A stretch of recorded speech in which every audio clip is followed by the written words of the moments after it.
Once Alvin was out and around in the neighborhood. He hadn't to rely only on Sandy's Lindbergh drawings to realize that, while he'd been making raids on ammo depots in France, Roosevelt's Republican successor had come to be,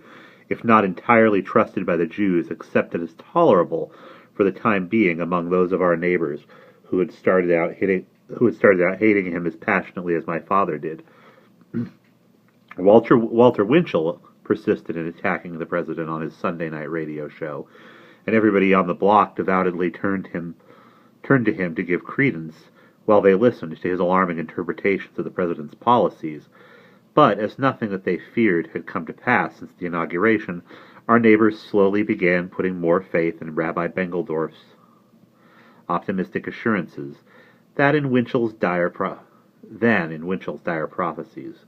And not just the neighbors, but Jewish leaders all over the country began openly to acknowledge that Newark's Lionel Bengelsdorf, far from having betrayed them by endorsing Lindy in the 1940 election, had been prescient enough to see where the nation was headed, and that his elevation to the directorship of the Office of the American Absorption and the administration's foremost advisor on Jewish affairs was a direct result of his having cleverly gained Lindbergh's confidence as an early supporter. If the president's anti-Semitism had somehow been neutralized, or more remarkably eradicated, Jews were willing to attribute the miracle to the influence of the venerable rabbi who was soon to become, another miracle, an uncle by marriage to Sandy and me. And we'll pause there.